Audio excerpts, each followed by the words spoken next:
আমরা এখন দাঁড়িয়ে আছি মুর্শিদাবাদের ডোমকল মহকুমা আদালত।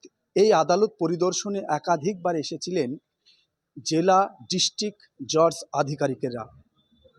এবার অর্থাৎ আজ আবারও মুর্শিদাবাদের বহরমপুর অ্যাডিশনাল ডিস্ট্রিক্ট জজ তিনি এসেছিলেন পরিদর্শনে এবং আশ্বস্ত করলেন সাধারণ মানুষ থেকে আইনজীবীদের আগামী কয়েক মাসের মধ্যেই চালু হতে পারে এই মহকুমা আদালত। এমনটাই মনে করছেন জেলা ডিস্ট্রিক্ট অ্যাডিশনাল জজ।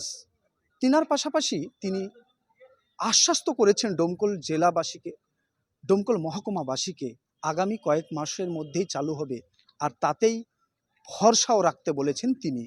আমরা বহরমপুর ডিস্ট্রিক্ট কোর্ট থেকে একটা ইন্সপেকশনে আমরা এখানে এসেছি, যাতে অতি শীঘ্র যাতে এই ডোমকল আদালতটা অন্তত পক্ষে চালু করা যায়, সেই জন্য বিষয়গুলো নিয়ে আমরা আজকে এখানে পিডাব্লিউডি এক্সিকিউটিভ, ইঞ্জিনিয়ার, তারপর পিডাব্লিউডি সিভিল, পিডাব্লিউডি ইলেকট্রিক্যাল, এই ওনাদের সঙ্গে আমরা আলোচনা করলাম এবং বিল্ডিংটা আজকে আমরা পরিদর্শন করে আজকে মাননীয় এখন জেলা জজ উনি ছুটিতে আছেন, উনি সোমবার দিন সম্ভবত জয়েন করবেন, আমি এখন চার্জে আছি।